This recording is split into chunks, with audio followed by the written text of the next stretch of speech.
Institut Foral Ben.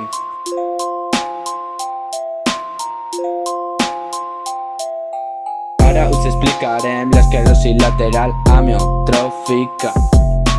És una malaltia neurològica progressiva invariablement mortal que ataca les cèl·lules responsables de controlar alguns músculs. Aquesta malaltia pertany a un grup, les motoneurones, que es caracteritzen per la degeneració gradual i la mort. La meitat de les persones que pateixen ELA moren en menys de 3 anys. Les neurones motores són cèl·lules nervioses situades al cervell.